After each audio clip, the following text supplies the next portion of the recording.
Welcome to welcome to this RCGP webinar, looking at becoming a sponsor practice for international medical graduates.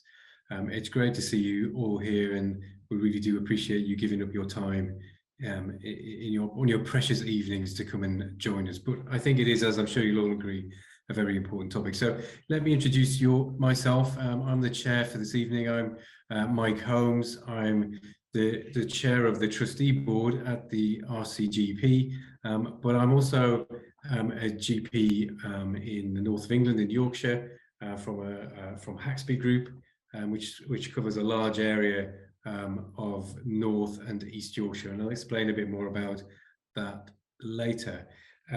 What I'd like to do is welcome all our speakers. They're from all over the country, and will give us multiple perspectives, which is, I hope, going to be really, really useful. So I'm going to thank them all in advance.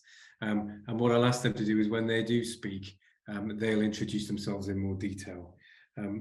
I'd also like to thank the support from the RCGP. So we're in the background tonight. We've got some people helping us out. So we've got Evie, Louise, Amy, and Karen.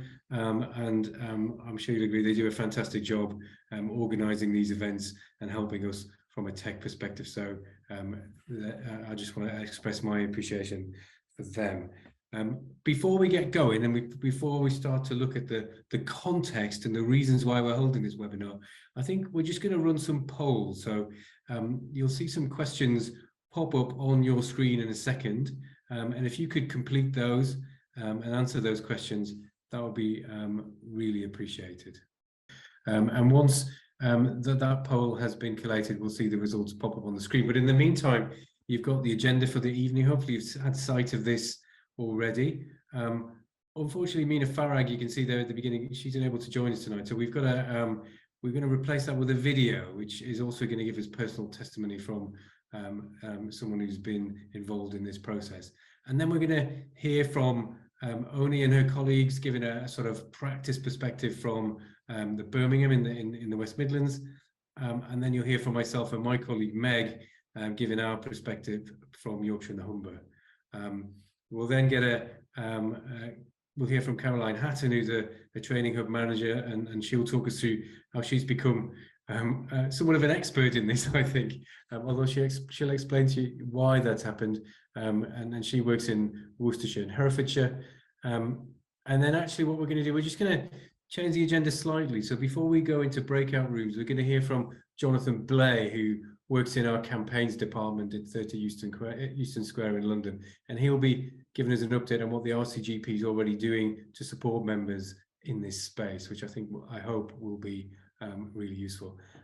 Then we'll go into some breakout rooms and have some facilitated discussions, enable you to ask some questions. We'll hear your perspectives, and actually what we want to do is ask you what more the college can do in this space.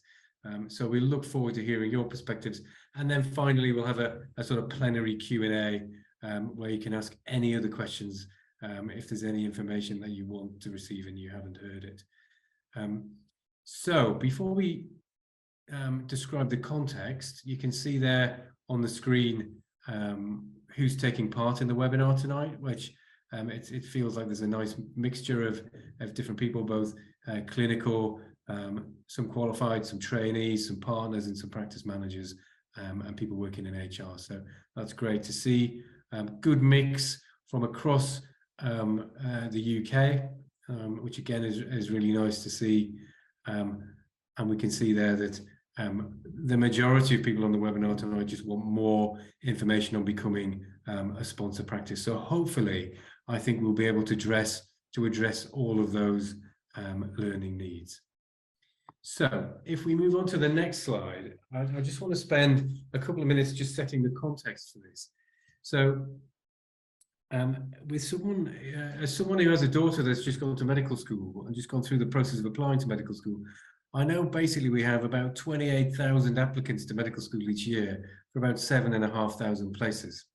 And then when we get to general practice training, when people specialize and choose their postgraduate training programs, as we know, there's about 4,000 places on UK GP training. And we're only able to fill about half of those with UK graduates. So as you can see there, across the country, 47% of our GP trainees come from outside the UK, and many of these trainees will require a visa to continue working in the UK after they've CCT'd, which is why we're here tonight, because there are some challenges in that process, not least for the trainees themselves. And having described the fact that approximately half of our trainees are international medical graduates, the reality is that they're not equally distributed across the UK. So you can see there we've quoted a number of figures. In London, only 7% of trainees are IMGs. But when you move into some of the areas where some of our speakers work, myself in East Yorkshire, on the Hull training scheme, about 75% of our trainees are IMGs, and in Birmingham, it's 80% plus. So there are certain parts of the country where this visa challenge is more of a real issue than in others. So in some of these areas, in these more under-doctored areas, getting a sponsorship license is, we've said there, it's important. I would say it's critical for future recruitment in general practice. So I hope tonight's going to be useful. We're going to hear some lived experience, some practical experiences, and I hope you'll find it helpful. So without further ado, let's kick off. And I think what we're going to start with is a video describing someone's lived experience of being in this situation.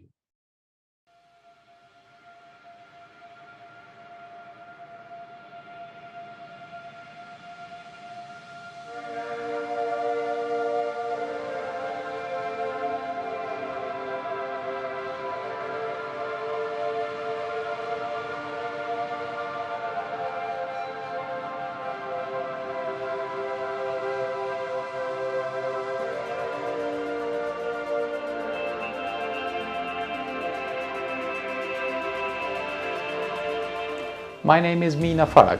I qualified at the GB just this month in August 2022. I am Egyptian and have been working in the UK with a work permit, currently known as a skilled worker visa. In the past, it was referred to as T2 visa.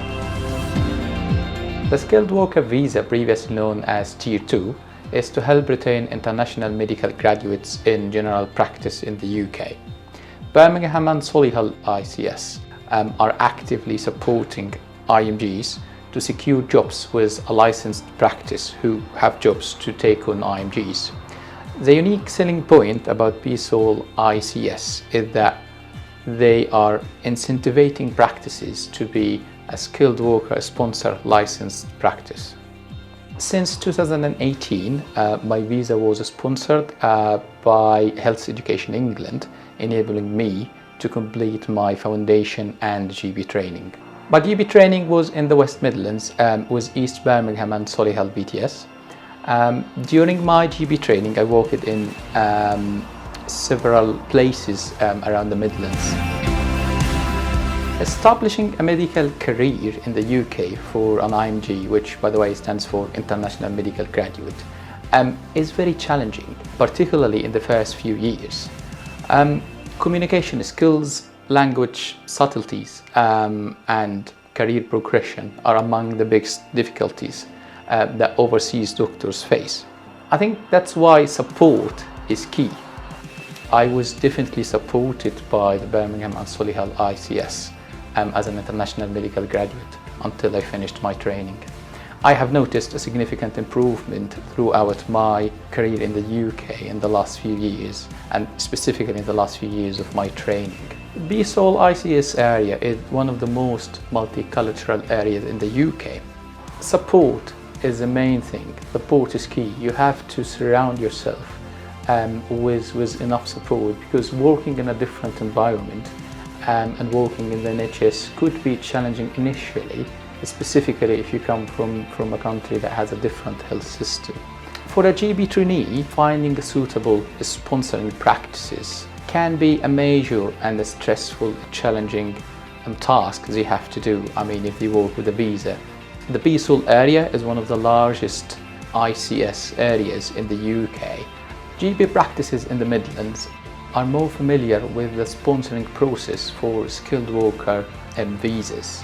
Behl helps GP trainees to find sponsoring practices to support their visa after they finish their training. I have benefited from this support myself.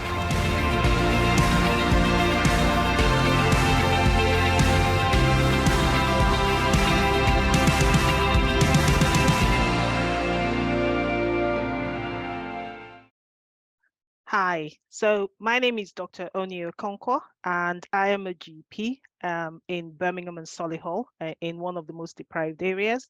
And I am the GP rep on our Integrated Care Partnership Board.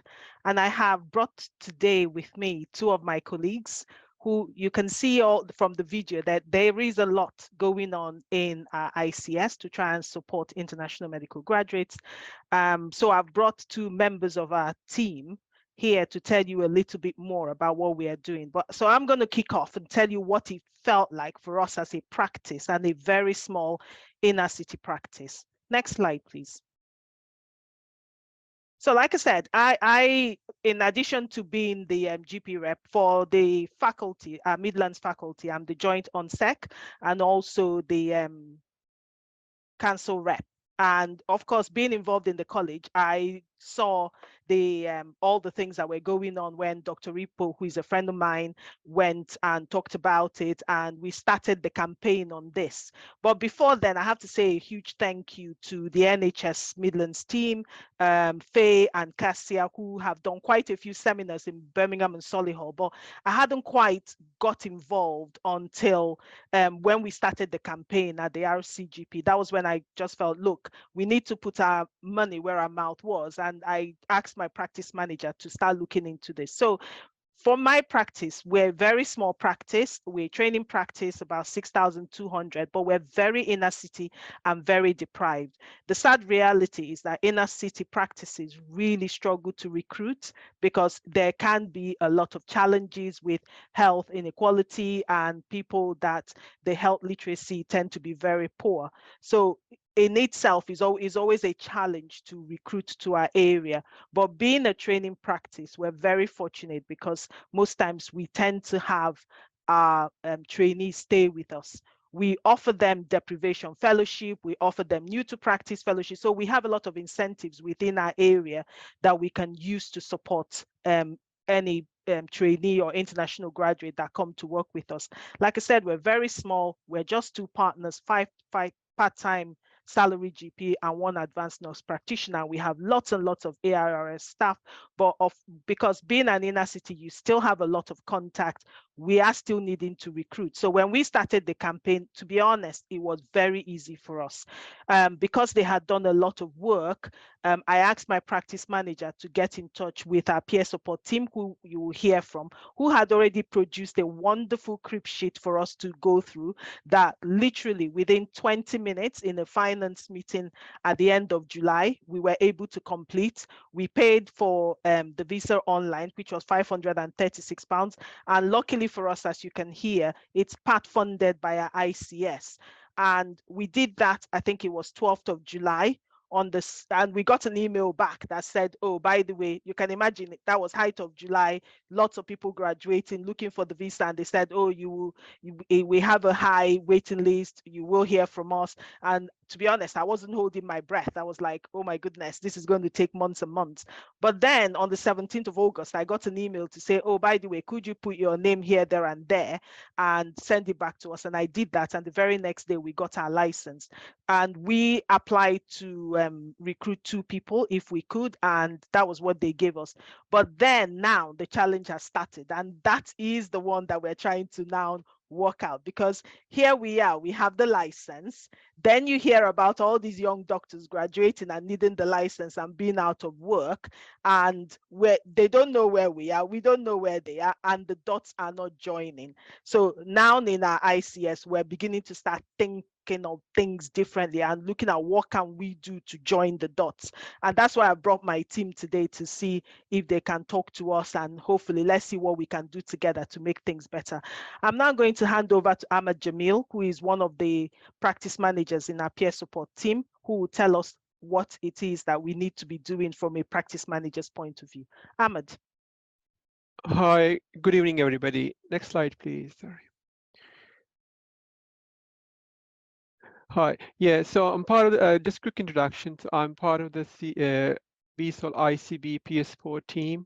I'm a practice manager in a practice as well. So I have been part of this team for about 10 years. And my practice was one of the few initial ones who applied for this license. And we had particular success as a practice to obtain this sponsorship. And then also we were able to recruit about 3 GPs in a quick, time. So, going through that experience, so I think it was initial hurdle. You will have to have legal support at one stage, but then I think the learning we translated into a crib sheet, as Onyi mentioned. So now that we have quite a few practices in our ICB, which I'm going to show you in the next slide, we are helping all other practices to recruit to become a sponsor and then find the GPs this way. We all know being, in a general practice, it's hard to find, recruitment itself is a big challenge. And then again, you end up using locum GPs as well, which obviously sometimes not a good kind of, value for money. So in BSOL ICS, obviously we did a lot of sessions in our patch and a lot of practice manager sessions, evening sessions with the help of local NHS England team.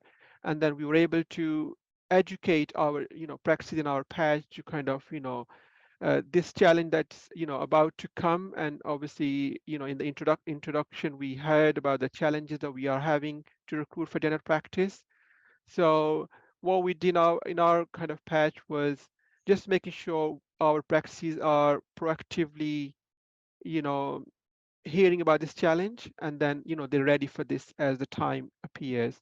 So in our patch, obviously our ICS were particularly helpful, and they were able to help practices with the half of the cost, which was obviously a good help. And then again, because I'm a member of the PS4 team, we were able to help and offer practices one-to-one support if they have any questions with the application process. Obviously, we're not kind of legal expert, but I think we were able to signpost them in the right direction. And as Onyi mentioned in her example, it was like a simple process which she was able to complete for her practice with the help of the crib sheet. So I think that was quite helpful. And because this the IMGs only have 14 days. So I think this is a bit of uh, crucial point for them to be able to find a sponsorship as soon as really possible. Yeah. So next slide, please. Yeah. Sorry, can I have the next slide, please? Yeah. Sorry, the slide's not moving. So I'll carry on. I'll carry on. So basically, in our when we started about a year ago, I think we only had about 10 practices in our ICS, and we're one of the biggest ICS in the country. And you can see from the next slide, now we were able to make sure about 50 plus practices are license holders. So I think which is itself is a great achievement. Uh, so as you can see from this next slide, there's a good spread of practices who are not licensed practices. And there's obviously we got practices who are group practices, which are as large as like 50, 60,000 patients, or we have practices who are even 2,000 list size. So we were able to kind of educate everybody around that. Sorry, next slide, please. Right. So obviously we, as Anya mentioned, we did a lot of sessions locally to kind of, help and educate our GP practices and make sure they are rightly prepared for this kind of challenge, and they kind of explore this option, which is very good option. And the good thing is that you can also recruit other roles. Obviously, it's not restricted to GPs. Once you are a license holder, you can recruit anybody really, with the help of this license. And next slide, please. Sorry. Right. So can I hand over to Natasha, my colleague, at this stage, to kind of maybe introduce more about this? Natasha, over to you. Thank you, Ahmed. Good evening, everyone. My name's Dr. Natasha Behl. I'm a GP partner in Solihull, but also the clinical lead for First 5 GPs here in Birmingham and Solihull. So you have seen already from my colleagues that we're doing a lot of work here in Behl ICS. We are one of the largest systems in England with a high proportion of our GP trainees that are international medical graduates. This sort of fits very nicely in the role that I have as First 5 GPs, because we want to capture these colleagues and support them through their first 5 years. And we're very acutely aware that they will have additional needs and additional support needs as well. So we offer them sort of mentoring and peer support to make them really feel part of the system. So you'll see that we've offered sort of financial incentives, and I think really it's about, we all need to do this work. So how do we do it in a way that is effective? And I think one of the things we discussed as a panel was sharing the resources that we have. The process is standard for all practices across the system. So how do we make this without repeating ourselves, hundreds of times? So we've decided to hold seminars and webinars, which were on Ahmed's slides, and I highly encourage you to do that and invite all stakeholders across your patches in order to discuss the process. As Onyi said, we've got a crib sheet that practices can use, but also some dedicated people that they can ring in order to get the help. And really, as Ahmed said, these doctors have about 14 days. And I was on a call with Health Education England yesterday, and they said, ST3s are ringing them 2 days before their visas are due to expire. So I think a lot of this is about education, that this is a time critical piece of work, and really how do we find out where these doctors are? And I think that's certainly some of the barriers that we're experiencing here at the ICS, is that we have the support, we're getting the practices on board, but where are the staff? And that's something that we really want to push forward. So we're having a roundtable discussion, getting those key stakeholders, the LMC, Health Education England, the Royal College of GPs, those that hold the data, to see how can we make this a more efficient and effective process. So as Onyi said, joining those dots, getting the staff in the right spots and the vacancies. So hopefully, we are now, bought into the idea. We know that these doctors are going to form the main part of our workforce in the future. And something that they can enroll onto is the fellowship program, which I'm sure many of you know about. This is, again, is a national 2-year program, and has been very successful here in Birmingham and Solihull, with 100% of retention of GPs after the 2 years. It's obviously open to nurses as well. I'm sure these slides will be distributed, but there are sort of some further case studies there about the success. So really that just shows you that once these doctors or nurses or primary care workforce is on board, we must not stop thinking about them at that point. How do we engage them, support them and incentivize them to stay within primary care once they're in the system? Thank you. And I'd like to hand back to Mike.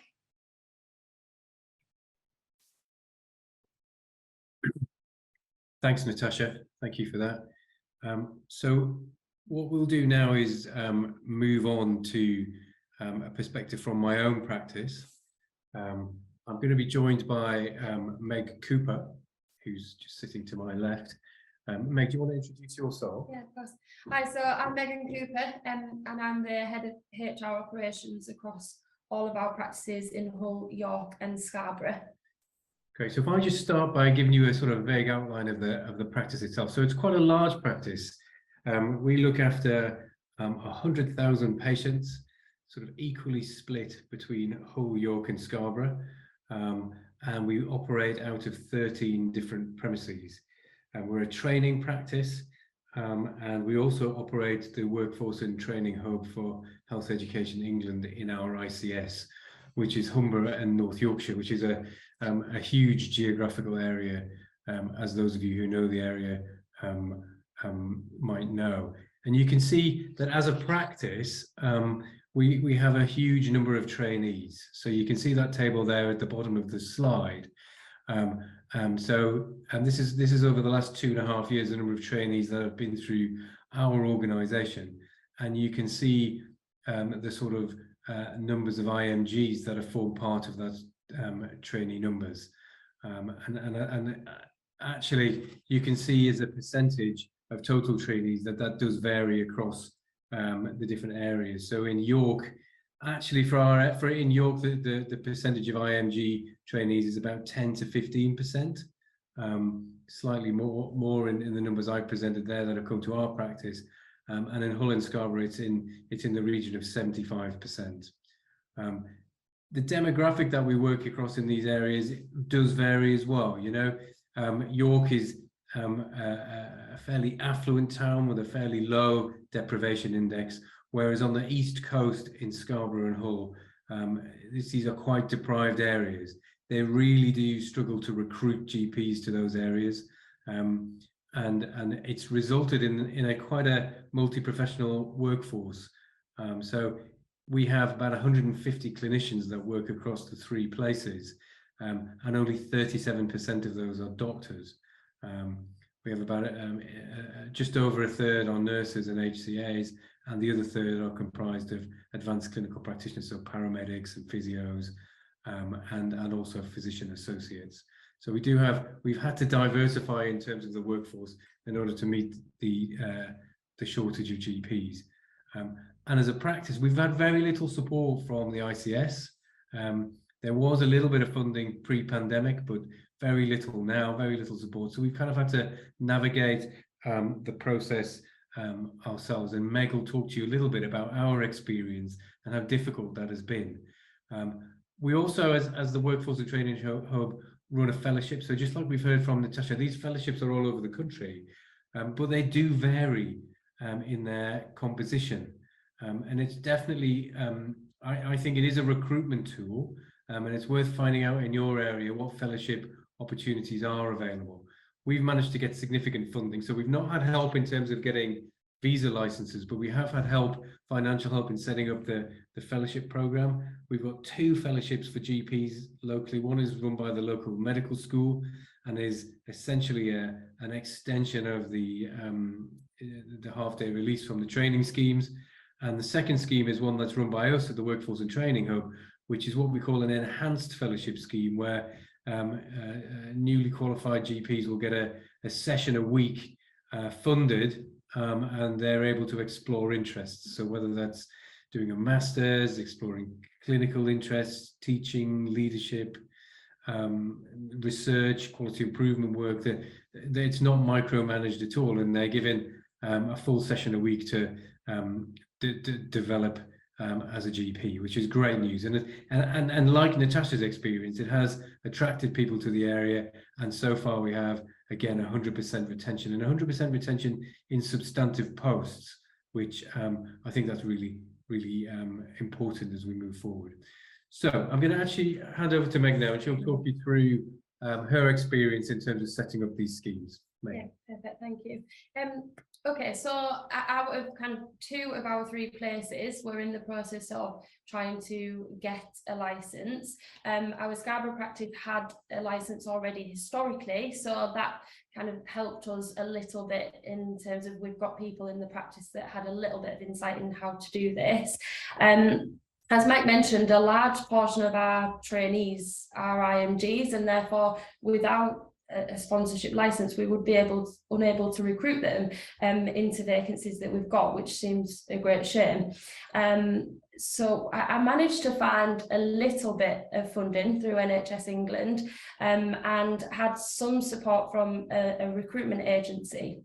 And they have been really helpful in terms of they've been somebody that I can contact if I got stuck along the way on the application process. Lots of the advice says that the process should take 20 minutes, but actually I found that wasn't the case for Haxby Group. The process varies depending on the type of organisation. So if you're applying as a partnership, some of the questions that you get are a little bit different if you're applying as a limited company, for example. So we did find that actually the process takes a little bit longer than 20 minutes. throughout the process, you kind of have to have completed all the mandatory fields before you can skip to the next stage. And that was another stumbling block for us, because actually, as a more large organisation, I needed information from our finance team and our accountants in terms of being able to actually fill in some of those questions. So it was a case of having to save the application process, come out of it, wait until I had that information that I needed, and then going back into the application process again. So I definitely think it might be easy for some practices, but I think for other practices it definitely can take a little bit more time. And I was lucky that I had Templa's recruitment agency, because I've contacted the actual UKVI over the phone quite a few times and emailed them, and I struggled to kind of get much of a response. So it's great that there are places looking at helping practices through the process. Another stumbling block that we found as a practice is that the UKVI suggests 3 criteria to decide whether you are classed as a small organisation or whether you're classed as a medium and large organisation. Now, you have to meet 2 of those criteria to be classed as a small, which we do at Haxby Group for our practices. However, our number of employees are over 50. And therefore they suggested that that makes us medium to large, even though we met the 2 other criteria, and therefore there's a cost implication to whether you're a small practice or a medium to large practice. So that's something that I have asked advice on, and I'm yet to get a response. But that's just something else that we found cropped up along the way that we weren't quite expecting, really. So I think having support from Templa's agency, whilst they aren't visa advisors, was really beneficial for us as a practice. And I do feel that without them and without the kind of little guidance sheet that they supplied, I think the process could be a little bit daunting for other practices. Okay. Yeah. Okay, so I think what you're hearing there is that it's something that we've tried to embrace. It's something that we've tried to go through the process and get the visas, but it's not been without challenge, and I think there's been learning along the way. Hopefully, events like this, webinars like this, allow us to share that learning and try and smooth out these processes as much as possible. What I've learned through talking to Onyi and other colleagues is that the process and the support you get differs across the country from region to region. And even in areas like ours, where there's a significantly high proportion of IMG trainees, the help hasn't really been forthcoming. So we've had to struggle through the process. For example, there's not a single organisation coordinating recruitment as there are, as we just heard about in Birmingham. So we're getting there. We recognise it's important. We're starting to get the visa licenses. We're starting to recruit doctors into the practices, but it's been difficult. And if you look at the numbers there, I think what we're seeing as a consequence of the slowness of that process is that some of our trainees are leaving the area, which is a real shame, given that we have real issues in shortage of GPs and real deprived areas across our ICS. So I think we'll stop there and actually hand over to Caroline. Thank you, Mike. Good evening, everybody. I'm Caroline Hatton. I am the Chief Training Hub Officer for Herefordshire and Worcestershire Training Hub. So slightly different perspective from me. So I'm going to whiz you through just what we've done, but most importantly for you, I think, especially listening to the last talk about hiccups along the way, I'm going to give you some hints and tips of what might help you if you decide to go down this process. So next slide, please.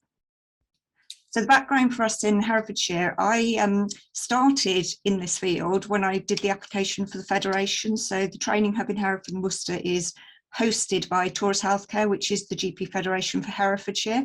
So they wanted to apply for a licence, and I won't bore you with how it happened, but it ended up me doing the license application. So that was my first experience of it. So, and I'm one of these people, I used to work in a job where my job was interpreting legislation. I love it. So I know that makes me a slightly odd person, but I do love reading legislation. So I've read everything that you can imagine on visas.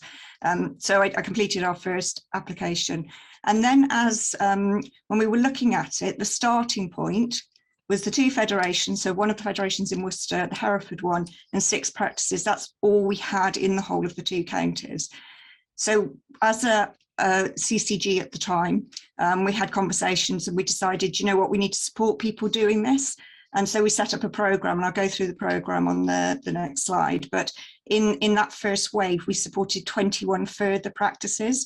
Not all of them completed. There was a variety of reasons. One, for example, they wanted a specific doctor, and they were actually 3 practices were fighting over this one doctor. So the winning practice completed their visa application and the other ones didn't, but they have since. So we're currently in our second wave. We launched that 3 weeks ago, and so far we've had 11 people express their interest. So as part of this process, we wanted to find what was stopping people doing it for themselves. Because, you know, we had a starting point of 6 practices. Suddenly, when we offer support, we've had another 32 interested. So what was it that was stopping them? And nearly everybody said it's the complexity of the application. It's the volume of pre-reading. It's the difficulty getting advice from the Home Office. Now, to be fair to the Home Office, once you've got your licence, their helpline is brilliant. But before you've got it, they just say, go and read the documents. So that was the barrier. It was never a cost thing. Our practice says it isn't about the cost. It's actually about that support. That's what's important to us. Next slide, please. So what we did is the ICB said, okay, well, we'll pay the fee. And so they pay for that initial sponsorship fee. And when I say only on the slide, it's because there are ongoing costs. So there is the cost when you issue your COS. There is the immigration skills charge you need to pay. So our practices are paying that part, but we are paying for that initial application for the license. So from a training hub perspective, we support with the application. So what we do is a share via Teams. This practice comes online with me. Before we have the team share, I will say, get this information ready. As you just heard Meg say, you don't know what's coming on that next screen. You hit next button, then you see a screen. Like, oh, I need to go and get that now. So I give them a list of prepare this, we'll set a date. They share their screen with me. We go through the form together. I say, put this there, put this there, put this there.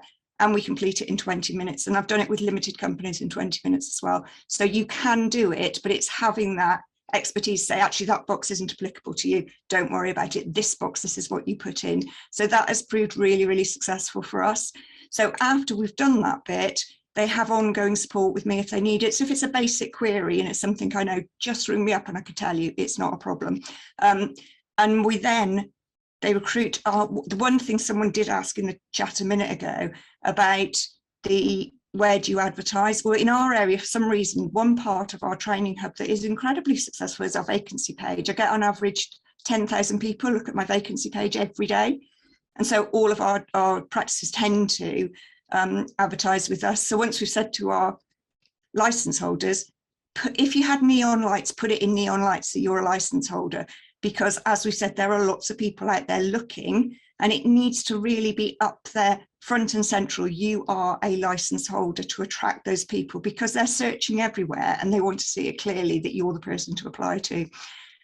If, however, I get more complex problems in from people, then I signpost. And we're very fortunate that we've got Faye on the call with us, so I'm sure she'll take questions later if you wanted to ask her. Faye's team at NHSE, as the others have said, they're fabulous. They're a great support. Similar to what I do with my practices locally, Faye has done with other areas of the country. So there is other support out there. Next slide, please. So the benefits for us. So I'm not trying to trump other people on this call, but we have 3 areas where we have our trainees across our 2 counties. And in one of our areas, our percentage of our VTSs is 91% that are going to need visas at the moment, our current cohort. So that is, all of our trainees that we've got out there at the moment, the majority of them are going to need a visa. So it's a real benefit for the practice to just have a license. And it's been a great way of building the relationships between the training hub and the practices. We've had relationships, but there's always people you never seem to reach. But this has been a great way to raise that awareness of other offers, like the other said, things like the fellowship scheme, the Trailblazer scheme. It's a great way during doing this whole visa process to promote other things that we're there and we can support with. But it also gives you a bit of a competitive advantage, because when you think in our area, we've got 35% of our practices will be license holders. That gives them a real edge over the other practices when you're looking at the percentage of people that needs it. So just bear that in mind. We're going into a workforce crisis. As practices, you need as much of a competitive edge as you can. So having a license is one of those edges that you can have. And obviously we're funding it at the moment. So that's a benefit for our practices as well. And for me, it's been great because we can share our knowledge, we can promote other services that we have, and it gives us bigger insight into the vacancies so we can support that vacancy monitoring. We had one practice that have had GP vacancies for 4 years, and they filled because they've now got a license. So it does work, it is effective. And like I say, average for me is 20 minutes. The only time it goes over 20 minutes is if the site breaks down. Next slide, please. So here are your hints and tips. And this slide, particularly probably for those practice managers on the call, because 9 times out of 10, it's going to be you're going to be the one doing this process. So when you register on the site, make sure you note down your username. They only ever give it you once and you will never get it again. If you don't write it down, you will need to make a new account. So it's a pretty simple one, but make sure you do that. I've had quite a few people that keep saying to me, I can't get the password to work, Caroline. It doesn't like you copying and pasting it. It sends it you in an email, and they always seem to put an I or an L in either capital for the I or lowercase for the L, which look identical. Every time so far it's been an L. So if you're having problems with your password, it's probably an IL problem. So just be mindful of that. You're going to need 4 documents when you do this. It's a bit like doing a passport, 1 from the top, 3 from the bottom, that sort of thing. The most common things that you will all have lying around somewhere are your CQC registration, a bank statement, your PAYE number, and your employer liability. Makes it dead easy. If you've got those, you will be able to get through the process. So it's try and think of the things that are easy for you to obtain. What's difficult is they don't word it like that. They won't say, please send us your CQC registration. It will be down as a, who's your governing body, who's your registering body. So it's just knowing these little things that make the process so much easier. The site is usually really, really good, but the last couple, I've done 4 last week, 2 the week before, and it's been really, really glitchy. It's not normally like that, but I would highly recommend you hit the save button at the bottom between pages occasionally. You don't have to, you can just go next, next, next. But just the last one in particular, it crashed every single page we went next, and it took us right back to the beginning and it hadn't saved it. So it's an extra couple of clicks, but it's definitely worth saving the heartache. The other thing to be mindful of is take care when you're entering your address, because the National Register is a hugely unwieldy Excel document, and it's just taken directly from whatever you put in. So if you look at it out of interest, you just look at the Excel document, there are loads of businesses on there that have put their county in their address bit in the wrong line, or they've spelt something wrong. But if you want to find, if you are a doctor looking for a practice, what I would do is probably search by the area I'm looking in. So I would go to the filter on the column of the county I wanted to be in. If you've written your address wrong and your county is not in that box, they will not see it. And this register has every business that has skilled worker licenses. So it's not just health, it's builders, it's ballet companies, all the people that you can get a skilled license are on this one register. So make sure you put your address really, really accurately. And we've already had the conversation from the others. I know there's been some comments in the chat. Apply in plenty of time. The average license to come through takes 8 weeks. You can do an express license, but it costs you double the fee. So it's not worth it. They'll do that in 2 weeks then. I did last week have one come through in a week, and it wasn't on the express line. I've never had that before. I never had it since. All of the others have taken almost 8 weeks to the day. So make sure you give yourself plenty of time. So if you're offering a trainee a job in advance, you need to be getting this license done at least 8 weeks before. And when you get to the bit where it says, how many COSs would you like? Be realistic, but my advice is overestimate a little bit. Because if you suddenly think, oh gosh, you know what, I could have a physio as well, or I could have a pharmacist, and you've underestimated the application to apply to have your COSs put up is a bit of a faff. So if you have just that extra, you're never penalised. So you have, you know, I think I want 3, so let's put in 4 or 5. Next slide, please. So that's your application. You've been successful. You have your licence. Don't forget there is an annual renewal. There isn't any cost to the annual renewal. There's a next cost when your licence expires, but there is an annual renewal as well. They do remind you, fortunately, but you do have to do that. I would suggest you always have a spare level 1 user. You will be asked to put a level 1 user in when you apply. You just need to put 1 in then, but add somebody after, because if your level 1 user goes down, say for a reason they're sick or whatever, and you need to get on the site, if you haven't got another level 1 user, only the Home Office can do it. And it can take them 8 weeks. They will send you a note, say, yes, we'll add 1, but it can take up to 8 weeks. If once you've got 1, that level 1 user can add as many as you like, so always have a spare. Make sure your trainees start the process way before they qualify. We've had this conversation, I know, with others, but they only get that 2 weeks. So you really do need to think about employing them now. So I've just had a practice employ somebody in November to start in February. They've got the license, got it all sorted. So that trainee can now relax, not worry about exams, thinking, oh, I've got exams, I've got to get a job. It's all been sorted. Hopefully they'll pass their exams, and then their job will be in place because they've applied in plenty of time. When you get your license, you get onto a different system, the application system. It's really intuitive, it's really straightforward. But when you're adding a COS, so the COS is your certificate of sponsorship. So you've got your license, you found your candidate, you've got to give them a certificate of sponsorship. It is an extra charge, £199.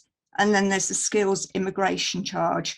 That varies a little bit dependent on the candidate, but make sure you pay those, because otherwise nothing can move forward until all of those bits have done. And I mentioned Faye again, she's on the call. There is a helpline available and you can ring through. So the Home Office it is a good helpline, but sometimes it's difficult to get through. So don't forget you've got Faye and her team as well to support you from NHSE. And like I say, when you have your licence, make sure when you put your vacancies out, it is in neon lights that you've got it. And the final tip is when you have somebody leave, if they transfer somebody somewhere else or whatever, make sure you take your COS off the system, because otherwise you are still accountable for that person. And it is a really critical step and it's quite often overlooked. So that is my final tip for you. And I'm now going to hand you over to Jonathan Behl from the RCGP Campaigns and Public Affairs Office. Thank you. Thank you for that. Yes, so yeah, my name is Jonathan Behl. I'm the head of campaigns at the RCGP. So today I want to talk to you about the Fit for the Future opening the doors to international GPs. So generally speaking, we launched the Fit for the Future campaign back in June last year. No, this year, what am I saying? June this year at our conference, which is sort of just a general campaign. We're asking the government sort of like a bold plan for general practice. When we had our event at the annual conference, lots more people came up and we asked people saying, what kind of interest issues you want to be talk about, us be talking about, lobbying the government about, and more people talking about international medical graduate visas than anything else. So we did a bit of work. We put out a sort of a petition, sort of a joint letter. We were asking people to sign, sort of to write to the government, because all the issues we've heard today, it's quite clear that the system isn't simple enough and it's causing too much difficulty. So we did that and we surveyed IMGs, and we found actually quite a large number were saying that they were finding the process very stressful, very difficult. We found practices giving some of the examples that people have said here about some of the difficulties they've faced. So we did some lobbying around this work. We wrote to we had Parliament around this. Margaret Igbo, one of our officers, was talking in Parliament around this. And at first, the Home Office said that we were scaremongering, but we managed to do a lot of more work with all the evidence we could take to them. and we had sort of 4,000 signatures to our joint letter to the Home Secretary. We had hundreds of IMGs agreeing to sort of give their examples. We put that through in the document of the Future Open, which I'm happy to share to people. We have had a bit of success on this. There was a debate in Parliament last month where the Home Office Minister agreed that they were going to review looking into this whole visa sponsorship issue for international medical graduates. So what I don't want to say is practices should still need to be able to register to be apply to be sponsors, as been discussed in this event. But this is sort of in the longer term, sort of say, if not for this year, maybe for next year, we're hoping to get a system agreed where there will be another body acting as a sponsor for the IMGs. So we're having conversations exactly who this would be. We had a meeting actually today with the Primary Care Minister, Neil O'Brien. We've been raising this up. And so there's been a crack of light, a potential that they might actually listen to our campaign and they actually might take action on this one. But nothing's guaranteed yet. So we're going to do a bit of hard work. We're trying to work with ICSs, with NHS England, with the devolved nation, with the other representations of the devolved nations to try and find who would be the right body to be a sponsor. If we're going to move above the level of it being the general practice being a sponsor, we're trying to find out exactly who would be the sponsor. And we're having those discussions with health leaders at the moment. So it's a kind of a watch this space, but I particularly want to thank all the people who have supported the campaign, because as I say, about 4,000 members did sign on to this letter, and many IMGs shared their stories about the things they've faced, and it's been incredibly helpful. It's made such a big difference for our campaigning work, to be able to have that evidence, to have that support from members. It's really made a big difference. We can't guarantee, but we think we're probably going to get a win on this. Jonathan, look, thank you so much for that update. It's really great that that you are making headway on this. It's such an important topic, and you know, I think I'd like to extend our thanks to Margaret for raising this at the Select Committee. She did a great job there, and also to you, Danielle, Mark, and the rest of your team for the work you do on these campaigns and the influence in Whitehall actually to get legislation change. So thank you so much for that, and we look forward to hearing more information about what you're talking about, and that certainly would make life easier for GPs at the front line. So what we'd like to do now, and hopefully you'll find this useful, is to break out into some smaller groups. I think we're going to have 4 groups, and some of our speakers and some of our other colleagues on the call will facilitate the groups. And what we'd like you to do for maybe about 15 minutes or so is just share some local experiences, share what your own lived experience of this process and the challenges that you might have come across, but also share some of the wins you've had, some of the shortcuts, some of the things you've discovered that make the process easier. You know, it's really important to share that learning so others can benefit from it. And then I think the last bit we'd like you to do is what can the RCGP do? What more can we do? You've heard about the great work that Jonathan and his team are doing, but are there other things that we could do in this space that would make life easier? So we'll do that. We'll break, Evie and the team will break us up into 4 groups. And then when we come back together, what we'd like to do is hear a little bit of feedback from each group, just a minute of high-level feedback from the groups, and then we'll have a general Q&A session.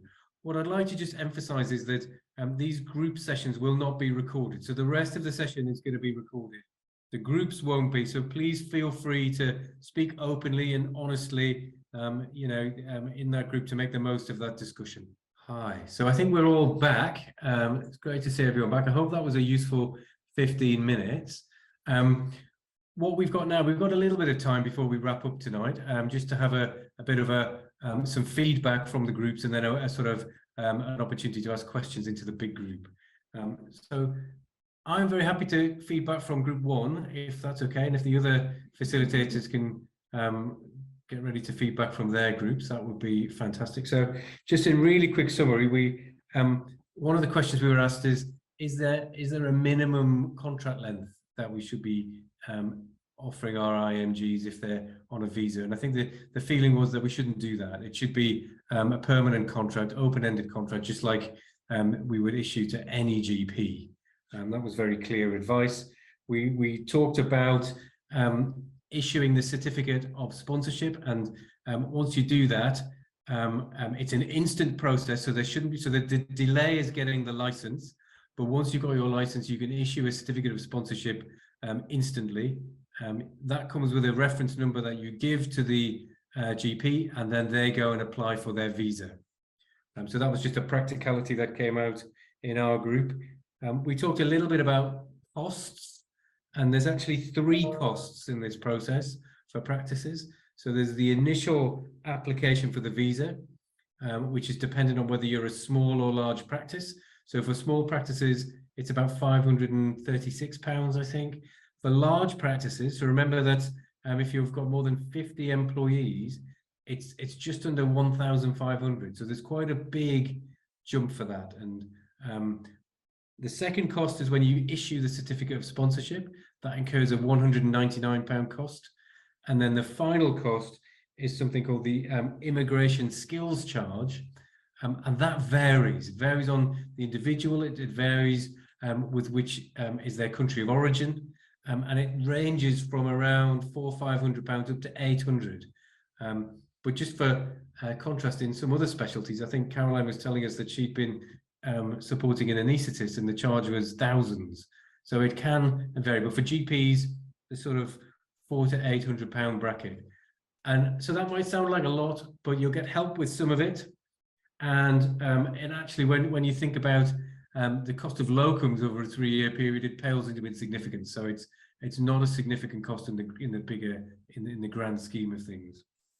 And I think the other thing that we just noted in our group, that if someone for whatever reason leaves your employment because they want to relocate across the UK or return to their country of origin, then actually you can get a refund on some of these charges. So don't just think that that's lost money if that does happen for whatever reason. I mean, obviously we hope that doesn't happen, but life is life and it does occasionally happen. So just be aware that refunds are available for some of those charges. So I think they were the pertinent discussion points in our group. So can I go to the next group? Who was me? Yes, that's group 2. So yeah, I think we more or less used that as because we had Faye Donaghy with us, and we used ours as a time to tap into her expertise around this. So I think what came out is the fact that we've got a lot of variation, whereas in the Midlands we have a fantastic NHSE team, ICS team. In somewhere like Manchester, we're not sure they have an NHSE contact just yet. So Faye is going to take it away because we had a practice that want to do it, but sadly they don't even know where to start. But luckily we had another practice who just done it in Manchester, who was quite happy to support them as well and to go through the process. But we are not sure if they have an NHSE team. So you can see it's quite variable in a lot of places. And then we talked about the licenses, how long it takes. You need to remember to renew it every year, but generally lasts about 4 years. But sadly, you have to be aware, like Mike said, people can leave for whatever reason. They can also get a license. But at the end of the day, honestly, if you look at how much it would have cost you to get locums to fill that post, that's quite a lot. But the main thing we thought the college could do is maybe lobby for some ICSs to, until we get this central body, if we can start having conversations and see if maybe every ICS might be able to look at it, because I mean, workforce is a very important part of the NHS remit, that NHS wants to support his workforce. So if the ICSs are now going to be looking after the workforce, I think it makes sense that they should really be supporting the practices in their area. I think Faye wants to say something from our team, and she has all the expertise on this. Sorry, Onyi, just to say that your license does last for 4 years. But you just have to review your allocation every year just to make sure that you've, like when Caroline was saying earlier, you've got people to So you've got enough allocation if you wanted to assign a doctor, because a lot of practices forget about that. So your license lasts for 4 years, but just make sure you've got some cost allocation, and the Home Office will write to you every year about that. Thank you, Mike. So I'll hand back to you now. Yeah. So who was facilitating Group 3? Was that you, Ursula? Yeah, that was me, Mike. Thank you. Brilliant. So we had some very similar conversations in our group, particularly around some practicalities.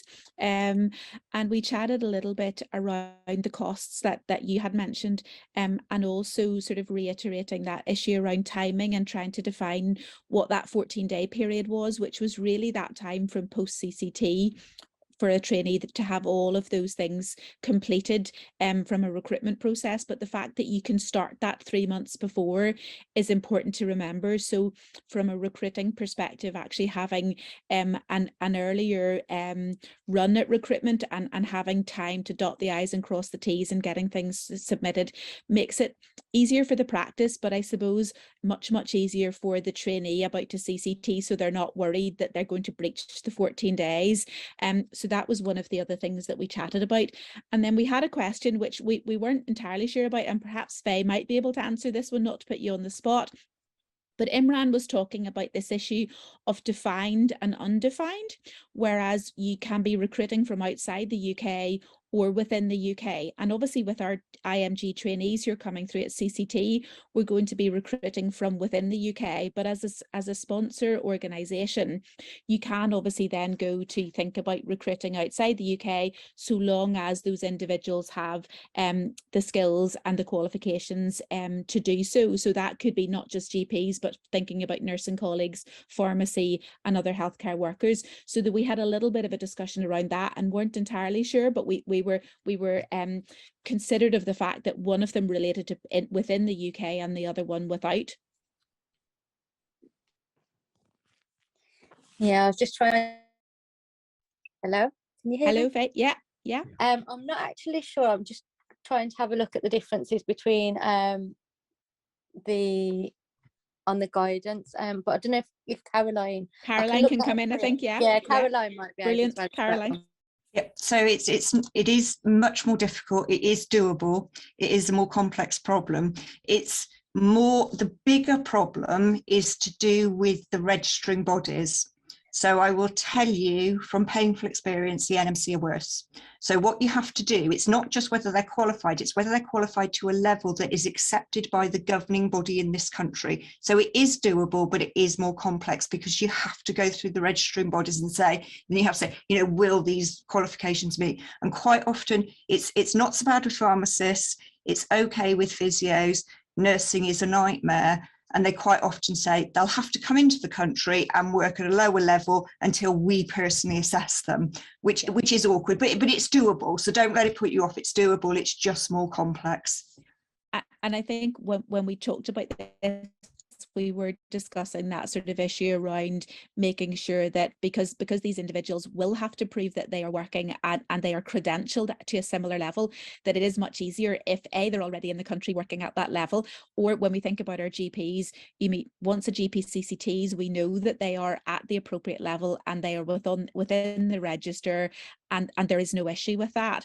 And if you're trying to employ a GP from outside the system, they have to still be able to be credentialed in the same way. So for I suppose for ease of access, it's probably better to stick with those that we know already are credentialed to the appropriate level, and you're maybe then sort of employing them from another place or within the UK. So I do think certainly as a new sponsor organisation, I probably would be very wary about dipping my toes into the outside the UK market, particularly in the first instance, because I think there are potential challenges there. So thank you, Caroline, for clarifying that.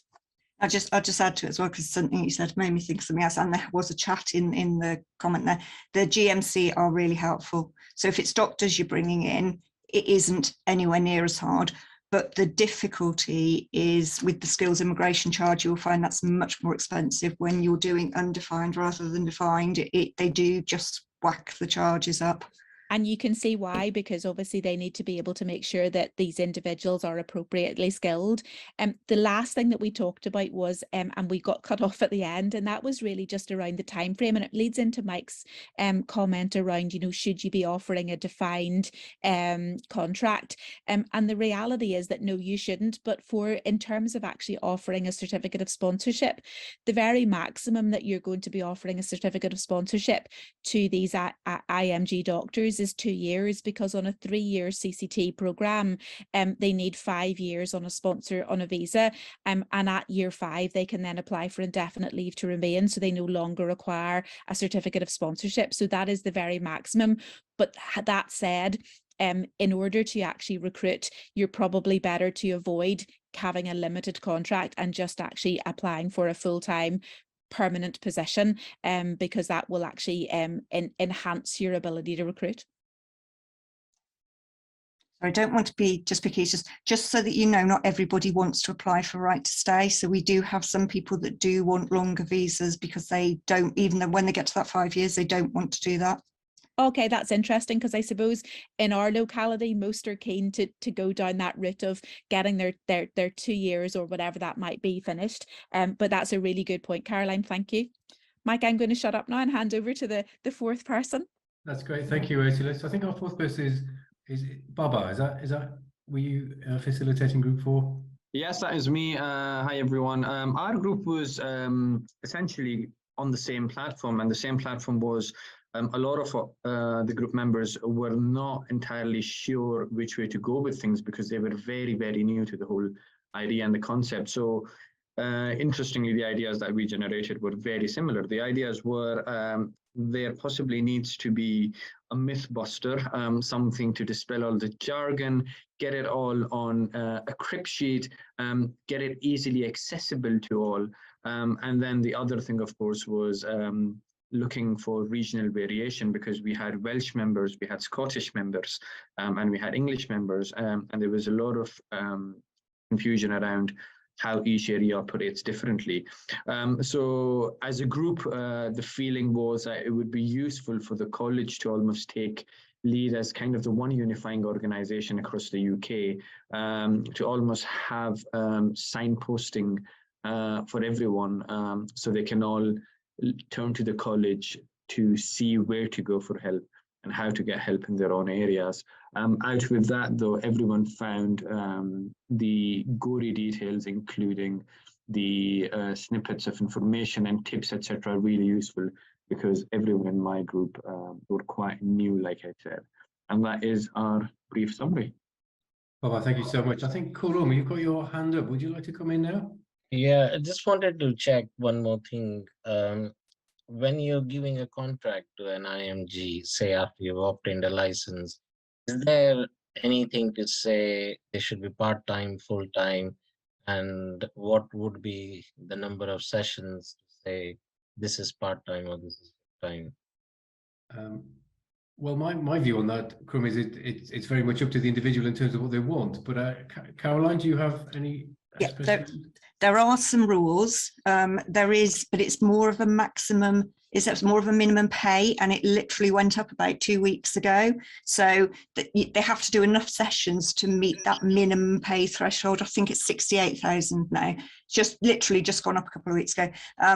So there are limitations that way. Once they're working with you, if they've got a COS with somebody, they can do locum sessions elsewhere without having another COS. But if they're in another job somewhere, they have to have another COS with that job. So it's slightly complicated, but yeah, it's more hitting a pay bracket than a number of hours bracket. Right. And Caroline, is that gross then? Does that include on costs, or is that the pay to the individual? It's paid to the individual, I believe. I'd have to double check that. Okay, fine. Oh, Meg's telling me that she thinks you're right. It is the pay to the individual. It doesn't include on costs. So yeah. Okay, great. Thank you. Does that help you, Krum? Does that answer your question? Partly, because say we are offering about 6 sessions, and the going rate is about 9,000 to 10,000 per session. They may not hit 8,000. Do they if they were to supplement by locuming out of hours or anything, will that be covered under the certificate of sponsorship? Yeah, it is prorated, but it is it's that you're paying them at a rate that is going for that job. So that's the only limitation. Like I say, the only limitation is you're paying them at the rate that they're not limiting the hours, they're limiting the pay rate of pay. So you have to pay them the minimum of 68,000 prorated. Okay. So they will hit it. They will hit Yeah, it with what you that do. makes sense. Okay, great. Couple more hands. Damilola, do you want to come in? Very much. It's just a quick question about so if with GP training is nearing the end of the overall training, obviously they have to apply before they finish the training. Is there? I mean, some people might be looking for an employer who's got a license. Do we have like a central place that these people can go to, or some central information where they can get information about which employer they can apply for? That's was the question I wanted to ask. My sense is that varies regionally, actually. So, Caroline, did you want to come in there, or Onyi, do you want to come in? There is a central list. It's just, yes, the Home Office has a spreadsheet that has every skilled worker license holder in the country on the spreadsheet. This is why I said it'd be very careful when you're putting your address in. It's horrible to navigate though. So if you were looking for a job, it's got all of the builders, everybody on that list. So you can filter it and look, but that is the central bit. So if you were looking, there is a big long list of all of us that have licenses are on that list.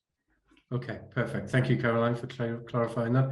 Onyi? I think from my point is my follow-on would be how will the practice, because that's what we're trying to work on from January within our area to see how we can connect the practices that have the licenses and the trainees that are finishing, so that they don't have to finish and then start looking for the practice and then run out of their visa and then they don't work. Because yes, I understand the Home Office has it. Is there a way practices have access to the Home Office? Is there a way they can share the data with practices? I just don't know how we can make the connection, really. Any thoughts on that from anyone? Or is that something for the college to take away and have a look at and see if we can support? I think I would suggest that might be the best. I mean, for now, the best option if the RCGP can sort of filter out the practices with the license holder under the Home Office list, and maybe put it on their site, and maybe signpost the newly qualified or about to qualify GP trainees, because that might help. I know that the college that has there's a lot of information about this, but if there is a live list, because I know that also these licenses also expire or need to be renewed every year. So if it's a live list, that might help as well. And yeah, I think that's what I was going to say. I think that's right, Donald. If you look in the chat, Evie said that's probably something we can take away. It's not, perhaps not for the college website, but we can certainly speak to colleagues in NHS England to see if they can support us with that. So we're running out of time. I think we're due to finish it. But Faye, I can see your hand up. So do you want to come in with a quick point before we close up? Yeah, sorry, I was just going to say, because we're from NHS England, that we hear that the data that we've got is not very good from the Home Office in terms of practices, and from a list from Health Education England, it doesn't have the areas of where the trainees are. And just to say that from a Midlands point of view, we are trying to work with the VTSs to see if they'll share the data of where the trainees are in each area, so we can supply that to the ICS so they've got direct contact. But I have asked for it once before and I got told no because of data protection, but I am going to try again. So just to let you know that in the Midlands we are going to try and do that, so it'll make that communication better for each ICS. Yeah. Okay, thanks, Faye. That's really helpful. If you could let us know how you get on with that, that would be really useful. Yeah. Can I say one last thing, Mike? I wonder whether this is another one the college can lobby the Health Education England, because they are another team that would have the list, but they're saying this whole GDPR seems to be constraining everyone from helping these doctors. So if the college can lobby all these people that hold the data, that would be really helpful. Okay, well, we'll certainly feed that back into Jonathan and his team to see what we can do in on that issue. So look, can I just finish off by saying thank you to all of you for giving up your time to come and be part of this discussion. I think it's been really useful. I want to thank all our speakers for their expertise. I think it's been a very, very rich discussion, and I hope you've all found it useful. I'd like to finally thank Evie and the team, like I did at the beginning, Evie, Lou, Amy, and Karen for their support in putting this together. And what they have done here in this slide is just signpost, put some signposts to various other resources that you might find helpful. And there's also another series, a few other events that are coming up in the near future that again you might want to attend or advise colleagues that they're happening. You can see a QR code on there. Your feedback, as ever, is hugely appreciated. But I recognise you've all got better things to do with your evening after 8:30. So thank you all for coming. Thank you all for taking part. It's been fantastic, and hopefully we'll see you at future RCGP events. Take care. Bye-bye now.